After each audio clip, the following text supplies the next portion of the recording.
Hi, Brent Bozell from the Media Research Center with another edition of our Facebook chat. We've got Senator Ted Cruz with us. You all know Senator Ted Cruz.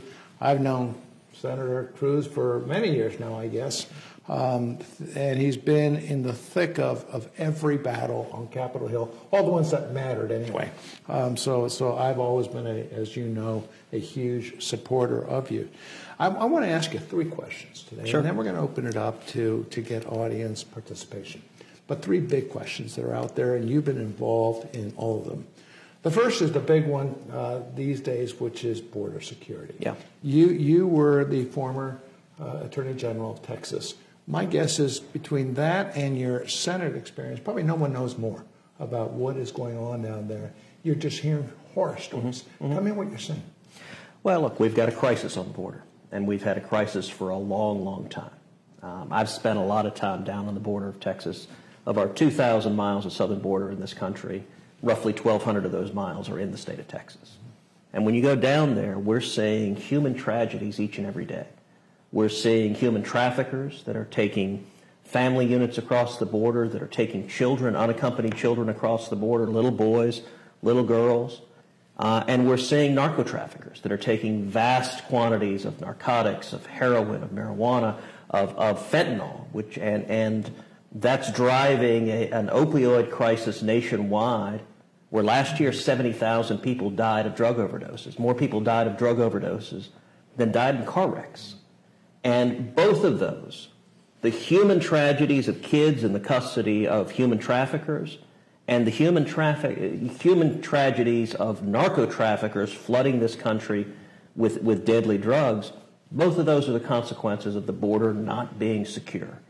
And for too long, the federal government has failed to do its job. Congress has failed to do its job. We need to step up and solve the problem, secure the border. And I commend the president for taking that seriously and for stepping forward and leading. But it's a twofold question then that I have. One, in 2014, I remember this, the Republican Party, in one way or another, ran 10,000 television commercials in the month of October alone, pledging to do something. Yep. And don't the Democrats have one hell of a weapon to use against Republicans by saying you had the chance to do it and you didn't do it? Look, you're exactly right that we should have acted. Last year, we had Republican control of the House, the Senate, and the White House. I urged my colleagues over and over and over again, let's not blow this opportunity. Let's actually pass legislation while we can. And last summer, I presented an extensive PowerPoint presentation to all the Republican senators, urging that we use what's called budget reconciliation, which, as you know, is a procedural tool that what matters about it is it can't be filibustered. It only takes 50 votes to pass. That was the tool we used to pass the tax cut in 2017. Well, the case I made to my colleagues, the case I made to the president, to the vice president, the administration, is let's take up a budget reconciliation in 2018 and let's get some major victories, including front and center, let's build the wall. Let's fully fund building the wall. Let's fully fund border security. We could have done that. There was no impediment to our doing so. All we needed was 50 votes in the Senate, which means every Democrat could have voted no. They could have jumped up and down and screamed, but they couldn't have stopped us. And despite my best efforts, my colleagues in Republican leadership weren't willing to do so. And the president and the White House wouldn't get behind doing so when we could act. And I'll tell you, Brett, there's a real chance we would not have lost the House of Representatives in November. Well, I agree. I agree with you. I agree with you. And I go back to Obamacare. Yep. If Senator Mike Lee and you had not done what you did, the Republicans never would have taken the Senate. Yep. It was because you put it forward that Republicans. Well, look, what you understand, you win elections by fighting for things that matter. You don't win elections by being afraid of your own shadow, by pulling back and refusing to engage.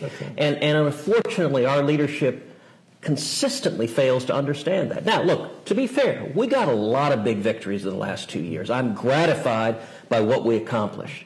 But we could have done much, much more, and we needed the urgency, particularly when it comes to border security, the urgency to fight, but also to fight on a terrain where you can win. Look, as you know, Sun Tzu famously said, every battle is won before it's fought. It's won by choosing the terrain on which the battle would be fought. The case I made to the White House over and over again, why would you fight this fight on a 60-vote threshold when we can fight it on a 50-vote threshold and win? Well, the only answer can be some people didn't want that. There's no other pretty way of putting it. But you know, the remarkable thing about what you're saying is... Well, you know, there's a disconnect, actually. So the people who care about the substance, many of them don't know what they're doing. They don't understand the procedural tricks and the terrain and why these things matter. The people who understand, who know what they're doing, don't care about the substance. And so you have this disconnect where we've got to get the people who actually care about securing the borders understanding how to fight these fights on a terrain where we win instead of handing wins to the Democrats. Okay, so now I'm going to bring up my second topic, which is a topic, frankly, I thought we'd never be talking about. I said to myself up until recently, when you looked at the charge of anti-Semitism, this is the people responsible for this are so insignificant. If you look at the bigots out there, the KKK, they're so insignificant. The best thing you can do is ignore them and they'll go away. My God, that's all changed now.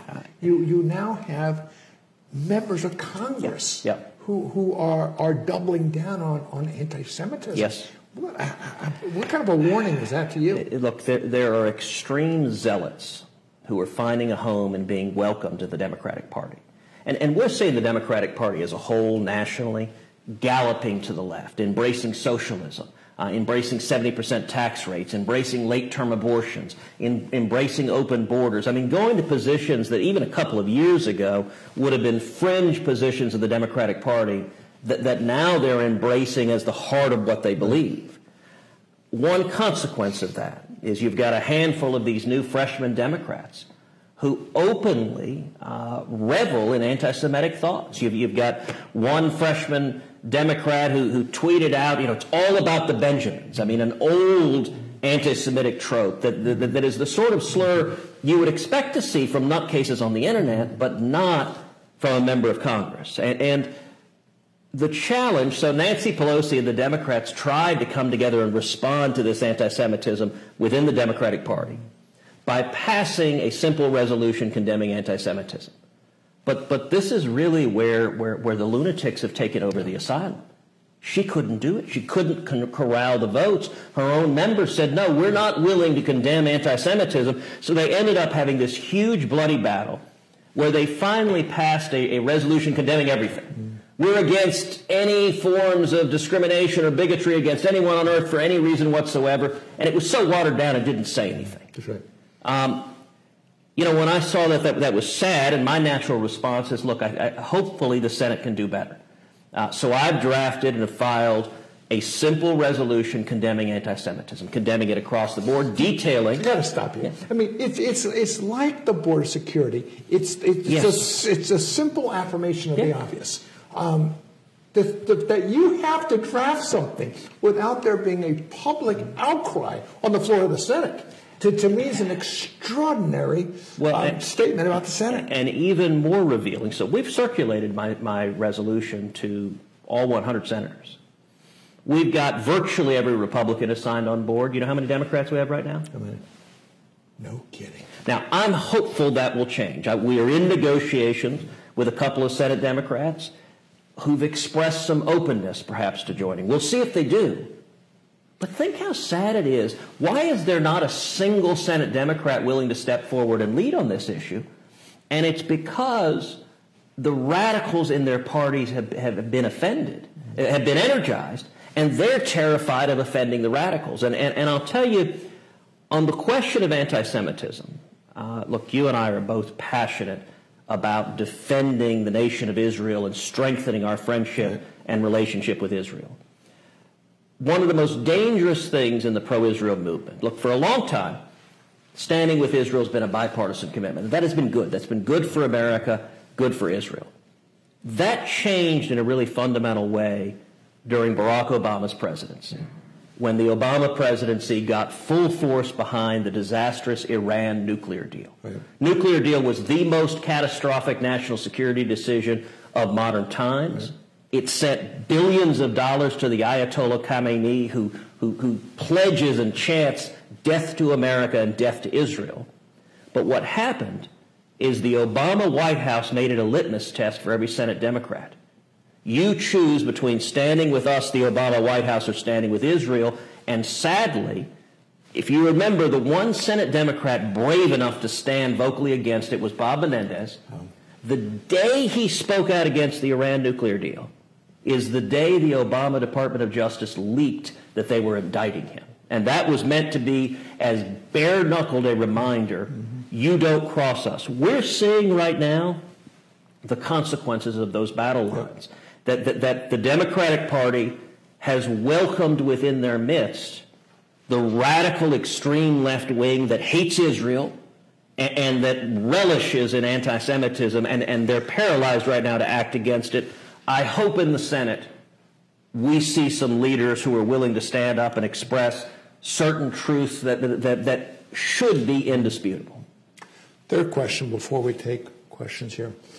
We're on a platform, we're on the largest platform in the world, in history right now, Facebook, which has 2.2 billion followers. Mark Zuckerberg was just in the news over the weekend where he called on more government regulation on Facebook. I don't know that many people understand this, but it's not the United States government. It's world governments that he wants. World governments that don't ascribe to our Constitution and our notion of free speech. My quick answer to Facebook is, if you can't control yourself, you ought to be broken up. What's your answer to Mr. Zuckerberg? There is no greater threat to free speech today in the United States of America or globally than big tech. And you're right. I read Zuckerberg's op-ed. It was astonishing because when he talked about wanting government involved, the example he uses is he said, we're working with the French government on content regulation. Well, you know what they don't have in France? They don't have the First Amendment. They don't have a tradition of the First Amendment. They believe government can choose which views can be expressed and which views can't. And if you look at big tech has a power right now that William Randolph Hearst, the famed publisher at the height of yellow journalism, could never have imagined the power that Silicon Valley has now. Where, look, Hearst would get in, many say he got us into the Spanish-American War, but the difference is big tech now can do it invisibly. Sure. Where if they don't like your views, they can simply shadow ban you. But you don't even know that it's happened. So you speak, and your posts or your tweets, they go out into the ether and disappear. And it's utterly unaccountable. And by the way, they can also do it affirmatively if they have views that they like. They simply collate your feed so that you only see views that they want to promote, and there's no oversight, there's no check. And who in their right mind would want our political discourse totally controlled by a handful of socialist California billionaires? That's what we're seeing right now. I do believe it's the biggest issue. That and the border are the two biggest issues facing this country right now. Let me open it up for questions. I know we have a lot of questions. Well, the number one comment by far is build the wall. So but there are questions in here too. So the first one is on that lines. Do you think the House will ever pass any meaningful border security plan with Democrats in charge? No. Look, it's the Democratic Party has become radicalized. They've become radicalized by the extreme left wing. A couple of months ago, you remember the State of the Union. Right. State of the Union was really stunning. Number one, when the president comes on to the House floor, they call out, Madam Speaker, the President of the United States. Everyone stands and applauds, except half the Democrats stay sitting. Now, look, I've sat there for a bunch of State of the Union addresses by Barack Obama. I disagreed with Obama on a ton of policy issues. But you better believe I stood and applauded every time he was introduced, not because I agreed with his policy, but because of respect for the office of the presidency. The speech started with half the Democrats stone-faced with their arms crossed. On immigration, it used to be that immigrants would say, they'd at least mouth the words, we're for border security. When the president said, we must secure the border, half the Democrats sat with their arms crossed, glaring. This has become, open borders is their position. For that matter, a bunch of Democrats running for president, including my former opponent in Texas, Beto O'Rourke, their position is not only don't build walls, it's tear down the walls we already have. That's extreme and it's radical, and it's because the left wing has taken over, the angry, unhinged left wing has taken over the Democratic Party. And it's no longer the rhetoric of wanting to destroy America. It's the action of wanting to destroy America. Gary wants to know, other than a physical barrier, what else should be done to stop the flood of illegal aliens into our country? So look, it's a great question. There's no doubt building a wall is important. When I first ran for Senate in 2011, that was front and center what I campaigned on. But a wall isn't everything. You know, every time I'm down at the border, I meet with Border Patrol agents, I meet with sheriffs, I meet with law enforcement. I ask them, all right, what tools do you need? What a wall does is it slows down a trafficker, and it increases the time between detection and apprehension. That's an important tool. But we also need technology. We need infrared detectors. We need fixed wing and rotary wing aircraft so that you can speed up the detection. We need boots on the ground. The most important piece is having Border Patrol agents there that can apprehend them. And I've long called for tripling the Border Patrol so that we have sufficient tools. We also need to reduce the pull of jobs and opportunity and sanctuary in the United States. That means ending sanctuary cities. That means imposing strong E-Verify so that people coming here illegally can't get jobs. And we've got to change the legal rules. Congress has shackled the ability of Border Patrol and ICE to deport someone. So right now, we're seeing traffickers who are bringing people over and they claim asylum, and under existing laws, the administration is handcuffed in terms of the ability to turn them back. As long as you're practicing catch and release, we're going to be incentivizing more and more illegal immigration. What we need is Congress to remove the barriers and fund what is necessary to secure the border. And here's the critical thing. We can do it if we have the will to overcome the political obstruction on the left. I think the president has the will. But do you believe the administration is selling this correctly? Because I don't. I think they would have been much better off doing it last year when we had both houses of Congress. I made that case directly to the president. I made it to the vice president. I made it to the chief of staff. I made it to the Secretary of Homeland Security. And none of them were willing to step forward and do anything on it. Now, we just had a big fight over the executive order.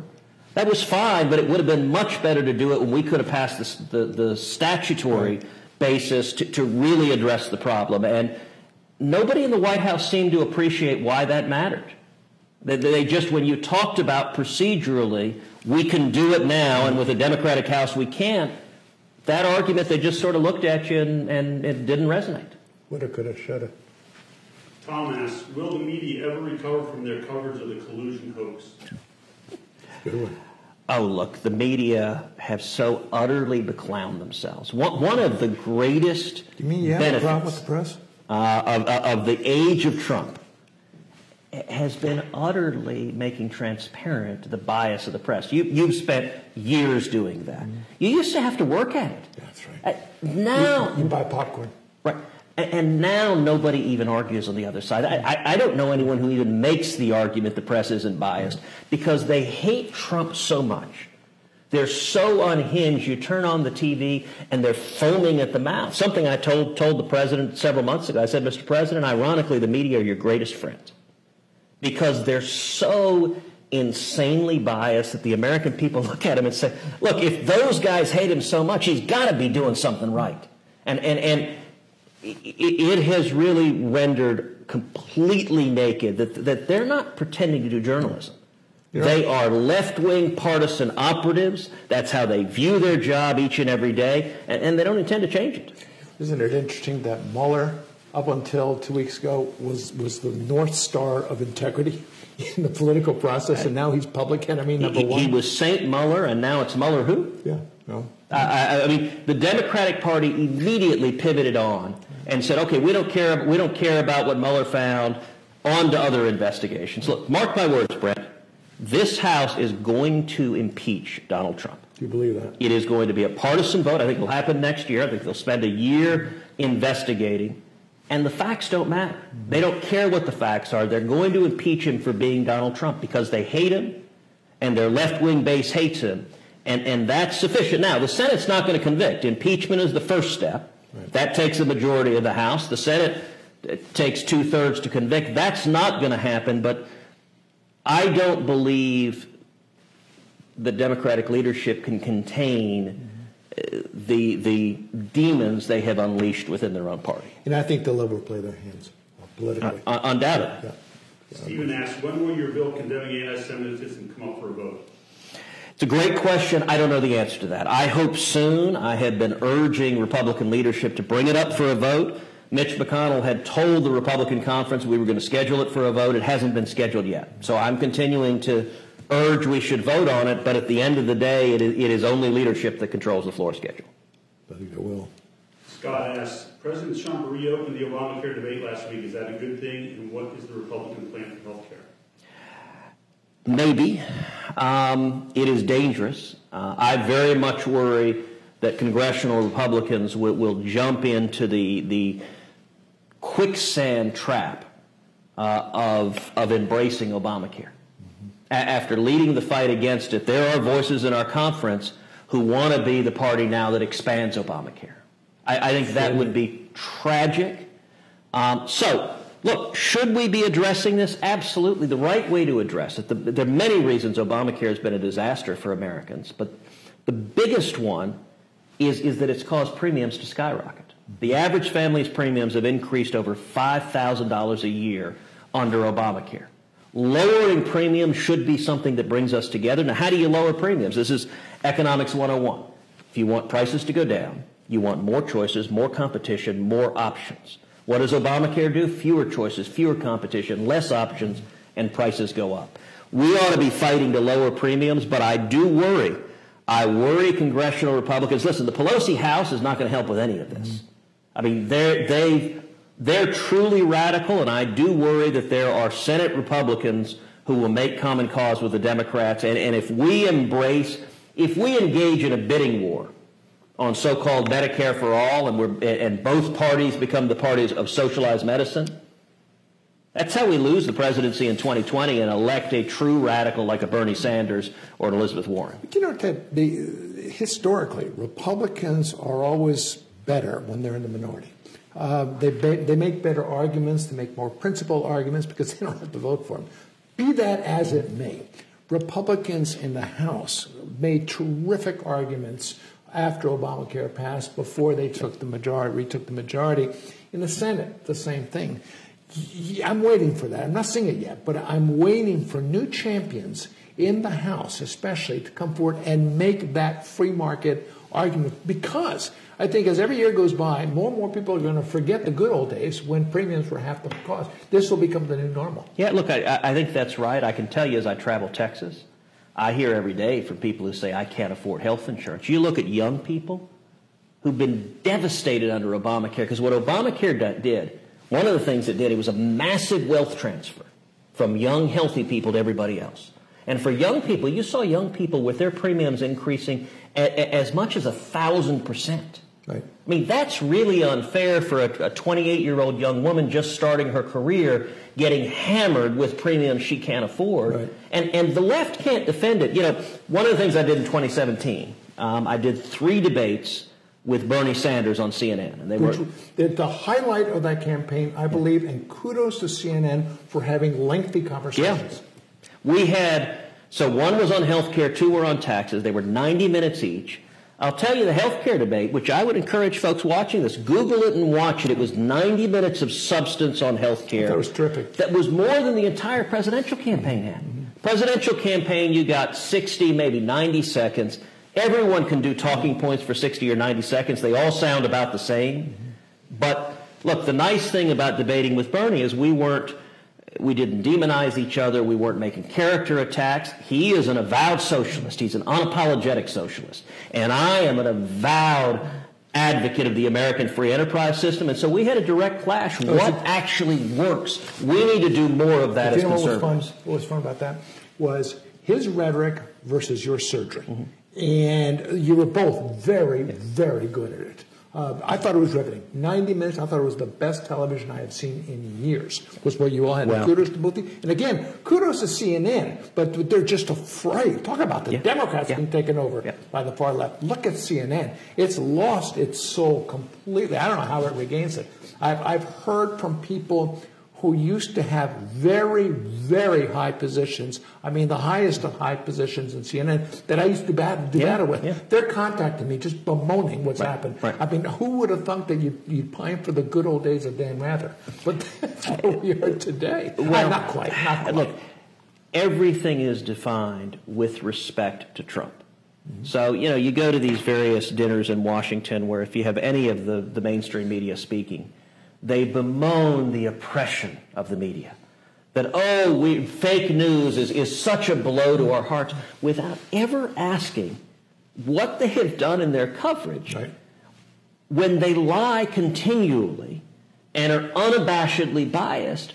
They're the ones who create the edifice of fake news. I'll give you an example. A story that broke a month ago concerned my Senate race in Texas, where my opponent, Beto O'Rourke, we discovered that Reuters had in 2017, so over a year ago, they had evidence that he may have committed a whole series of felonies as part of a computer hacking group.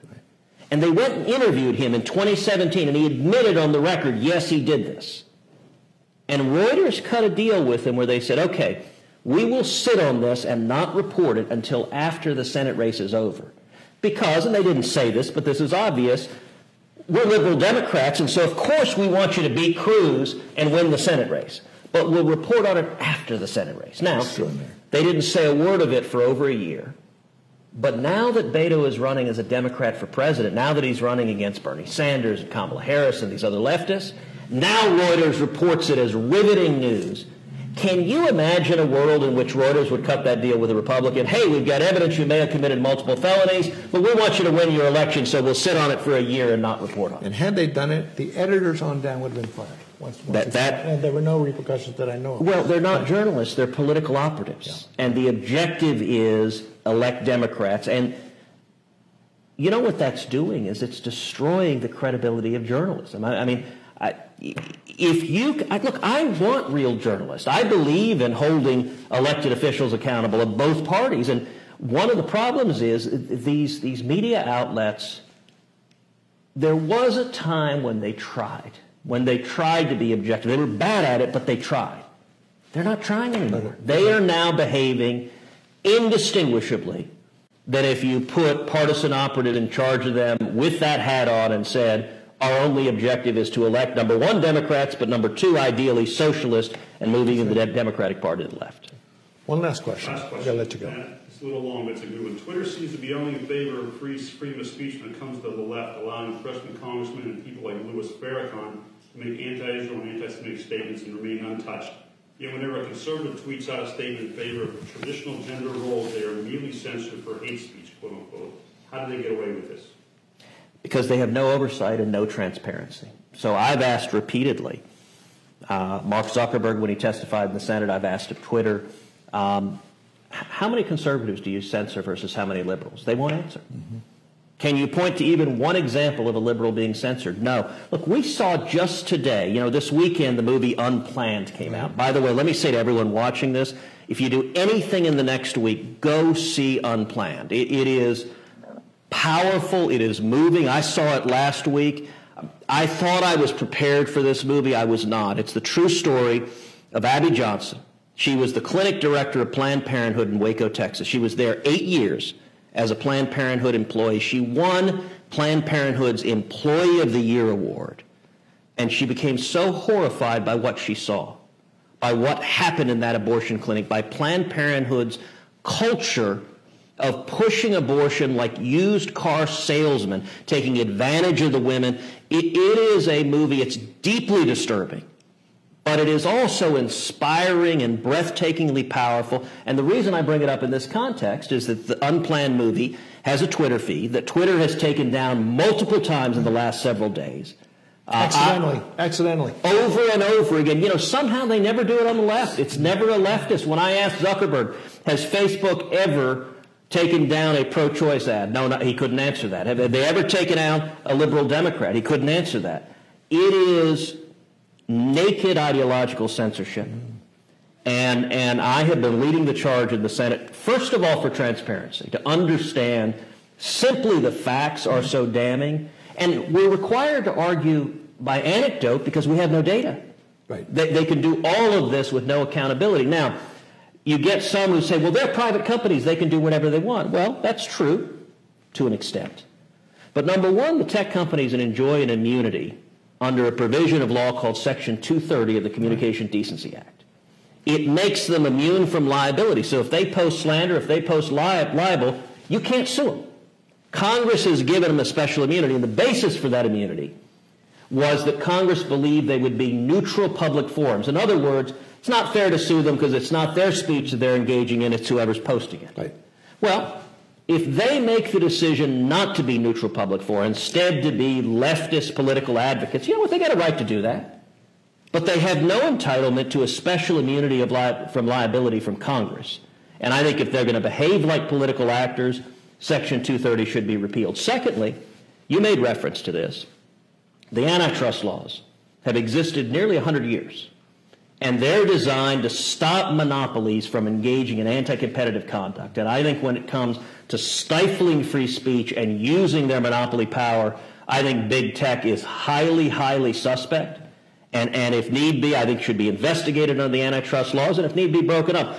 Big tech is bigger and more powerful and wealthier than AT&T was when it was broken up under the antitrust laws. It's bigger and richer than Standard Oil was. And so how to solve these problems is complicated. I'm not going to pretend it's not.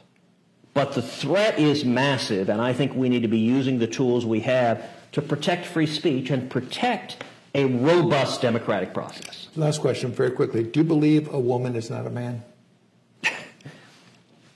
There were enough nods. I believe a woman is a woman and a man is a man, and that probably is enough to get you censored from well, yes, the answer is yes. Facebook and Twitter. Yes, the answer is there's been at least one person who has been banished from Twitter for saying a woman is not a man. You know, there's an old Abraham Lincoln quote. I don't know if it's real or apocryphal, but either way, it's a great quote, which is Lincoln asking a fellow, if you call a tail a leg, how many legs does a cow have?